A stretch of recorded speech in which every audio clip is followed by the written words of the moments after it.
Hello दोस्तों, आज की वीडियो में अपन बात करने वाले हैं पाचन की क्रियाविधि के बारे में, यानी मैकेनिज्म ऑफ डाइजेशन। यानी भोजन का पाचन बॉडी में कैसे होता है, कौन सा ऑर्गन में कौन सी प्रोसेस होती है, कौन से एंजाइम्स इसमें काम करते हैं, उन सभी के बारे में अपन आज की वीडियो में बात करते हैं। अतः भोजन का पाचन जो होता है वो मुख में ही स्टार्ट हो जाता है। पढ़ते अपन एक एक करके। तो मुख गुहा में पाचन यानी digestion in oral cavity. Oral cavity में पाचन कैसे होता है, तो ओरल कैविटी में 3 जोड़ी सिलिवरी ग्लैंड्स पाई जाती है जो लार यानी सलाइवा का स्रावन करती है। इस लार में टाइलिन नामक एंजाइम पाया जाता है जो कि एक प्रकार का एमाइलेज एंजाइम है। यह टाइलिन भोजन में मौजूद स्टार्च को यानी कार्बोहाइड्रेट को डाइसेकेराइड जैसे माल्टोज में तोड़ देता है।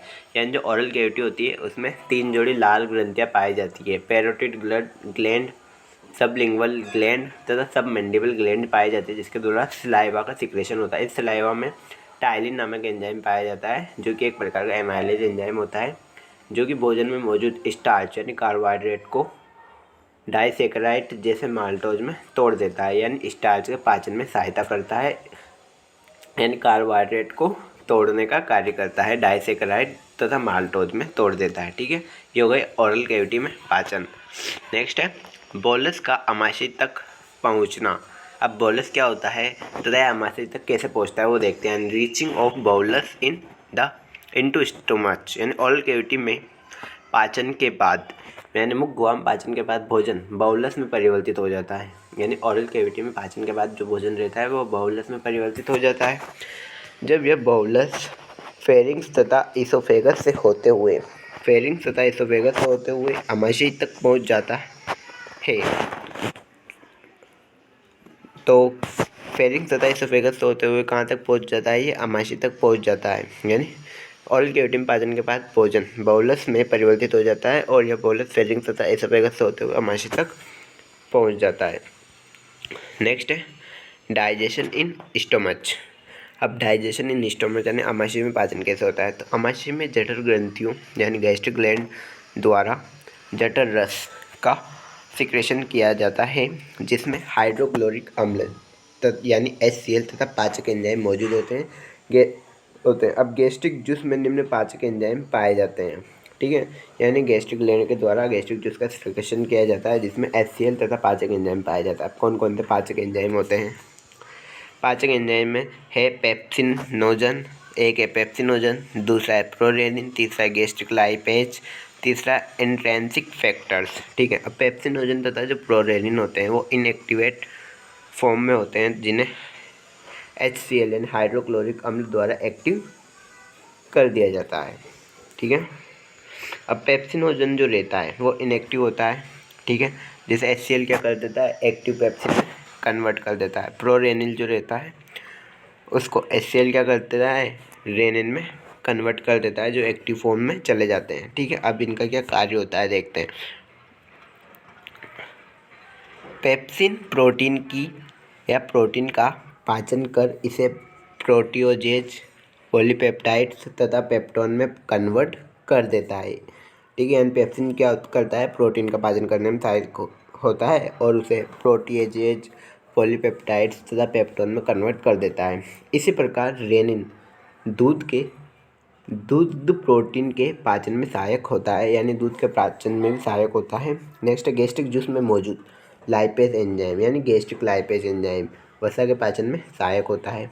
नेक्स्ट गैस्ट्रिक जूस में इंट्रिंसिक फैक्टर्स भी पाए जाते हैं जो विटामिन बी के एब्जॉर्प्शंस में सहायक है, यानी विटामिन बी के एब्जॉर्प्शंस में सहायक होता है इंट्रिंसिक फैक्टर्स। ये जो इंट्रिंसिक फैक्टर्स होते हैं ये विटामिन B12 आएगा यहाँ पे, आप थोड़ा सा इसमें ऐड कर लेना। B12 के एब्जॉर्प्शन में सहायक है इंट्रिंसिक फैक्टर। एग्जाम में क्वेश्चन पूछा जाता है कि विटामिन B12 का एब्जॉर्प्शन कहाँ होता है, तो आपको बताना है स्टोमच में होता है। किसके द्वारा, इंट्रिंसिक फैक्टर्स के द्वारा। गैस्ट्रिक जूस में जो इंट्रिंसिक फैक्टर्स पाए जाते हैं जो विटामिन B12 के एब्जॉर्प्शन में सहायता प्रदान करते हैं। ठीक है, vitamin B12 not vitamin B. ठीक है, विटामिन B12 कर लेना यहाँ पे। नेक्स्ट स्टोमच में पाचन के बाद भोजन काइम में परिवर्तित हो जाता है तथा यह काइम पाइलोरिक छिद्र से होते हुए स्मॉल इंटेस्टाइन के प्रारंभिक भाग ट्यूडेनम में चला जाता है। अब जो कायम होता है या स्टोमच के एंड पार्ट पाइलोरस से होते हुए स्मॉल इंटेस्टाइन के फर्स्ट पार्ट ड्यूडेनम में चला जाता है। अब बात करते हैं अपन छोटी आंत में पाचन and digestion in small intestine. Small intestine में डाइजेशन कैसे होता है? स्मॉल इंटेस्टाइन में स्टोमच से आने वाले काइम में निम्न 3 पाचक रस मिक्स हो जाते हैं।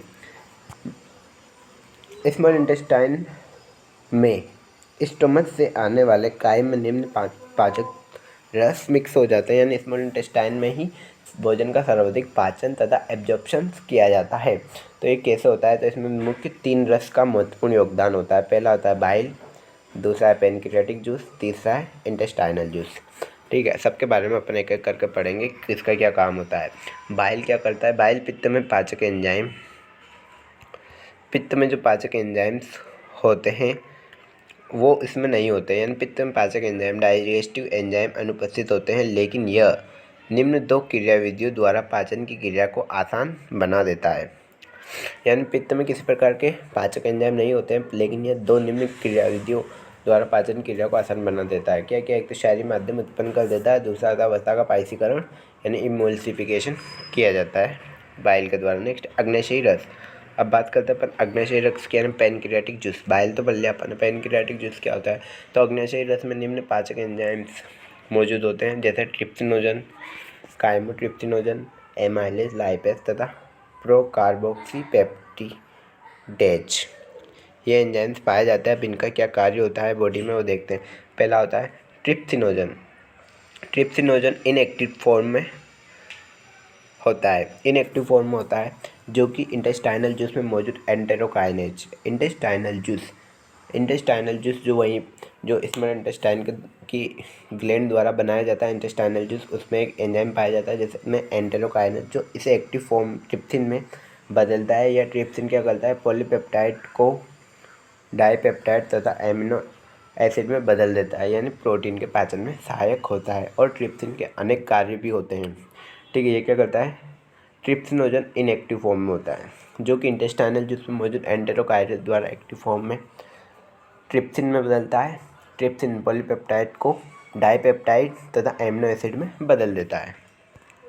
अब नेक्स्ट है काइमोट्रिप्सिनोजन। काइमोट्रिप्सिनोजन भी इनएक्टिवेट फॉर्म में होता है, जो कि ट्रिप्सिन द्वारा एक्टिव फॉर्म काइमोट्रिप्सिन में बदलता है। काइमोट्रिप्सिन भी प्रोटीन के पाचन में सहायक है, जो कि पॉलीपेप्टाइड को डाइपेप्टाइड तथा एमिनो अम्ल में बदलता है। Next amylase. पैनक्रियाटिक जूस में मौजूद एमाइलेज कार्बोहाइड्रेट के पाचन में सहायक है। ये कार्बोहाइड्रेट को डाइसैकेराइड में कन्वर्ट करता है। नेक्स्ट है लाइपेज। लाइपेज क्या करता है? तो पैनक्रियाटिक जूस में मौजूद लाइपेज एंजाइम वसा के पाचन में सहायक है, जो कि वसा को वसी अम्ल यानी फैटी एसिड तथा ग्लिसरॉल में कन्वर्ट करता है। ठीक, अब नेक्स्ट है प्रोकार्बोक्सीपेप्टेज। प्रोकार्बोक्सीपेप्टेज ट्रिप्सिन द्वारा एक्टिव फॉर्म में होकर कार्बोक्सीपेक्टेज में बदल जाता है। यह भी प्रोटीन के पाचन में सहायक होता है। इस प्रकार स्मॉल इंटेस्टाइन में पाचन की क्रियाविधि इन एंजाइम्स की सहायता से होती है, जहाँ पर कार्बोहाइड्रेट प्रोटीन वसा का पाचन होता है। ठीक, अब next intestinal juice. Intestinal juice आंतरिक रस में निम्न पाचक एंजाइम पाए जाते हैं, जैसे सुक्रोज, माल्टोज, लैक्टोज, लाइपेज और पेप्टिडेज। सुक्रोज क्या करता है देखते हैं। सुक्रोज डाइसैकेराइड सुक्रोज को मोनोसैकेराइड ग्लूकोज तथा फ्रक्टोज में बदलता है। ये पूछा जाता है कि सुक्रोज क्या करता है, तो डाइसैकेराइड सुक्रोज को मोनोसैकेराइड्स ग्लूकोज तथा फ्रक्टोज में बदलता है। सुक्रोज क्या करता है? ये मोनोसैकेराइड को ग्लूकोज तथा फ्रक्टोज में बदल देता है। माल्टेज क्या करता है? माल्टोज को ग्लूकोज तथा ग्लूकोज जिसे मोनोसैकेराइड में तोड़ता है। नेक्स्ट लैक्टेज क्या करता है? लैक्टोज को ग्लूकोज तथा गैलेक्टोज में तोड़ता है। लाइपेज वसा का फैटी एसिड तथा ग्लिसरॉल में बदलता है। पेप्टिडेज एंजाइम पॉलीपेप्टाइड को एमिनो अम्ल में तोड़ता है। भोजन के डाइजेशन के अलावा छोटी आंत में डिफ्यूजन तथा एक्टिव ट्रांसपोर्टेशन द्वारा पचित भोजन के से पोषक तत्वों का एब्जॉर्प्शन भी होता है। अब बात करते हैं फंक्शंस ऑफ लार्ज इंटेस्टाइन, या छोटी आंत में आने वाले भोजन से जल, विटामिन्स एवं खनिज लवणों का अवशोषण होता है। यह किसके कार्य? बड़ी आंत में क्या होता है, पाचन तो नहीं होता है लेकिन एब्जॉर्प्शन ज़रूर होता है। तो यह छोटी आंत से आने वाले जल, विटामिन तथा खनिज लवणों का अवशोषण होता है। तब बड़ी आंत में पाए जाने वाले सूक्ष्म जीवों द्वारा विटामिन बी, फोलिक एसिड्स तथा विटामिन के का संश्लेषण होता है। यानी विटामिन के का संश्लेषण कहाँ होता है, तो आपको बताना है लार्ज इंटेस्टाइन में होता है। आपसे कोई पूछे कि विटामिन B12 का एब्जॉर्प्शन कहाँ होता है, तो आपको बताना स्टमच में होता है। आपसे कोई पूछे छोटी आंत में सबसे ज़्यादा पाचन होता है और एब्जॉर्प्शन होता है, तो आपको बताना है हाँ। और भोजन का पाचन कहाँ से स्टार्ट हो जाता है, तो आपको बताना है मुख से यानी ओरल कैविटी से। इस प्रकार पाचन क्रियाविधि होती है जिससे भोजन पूर्णतः पाचित हो जाता है।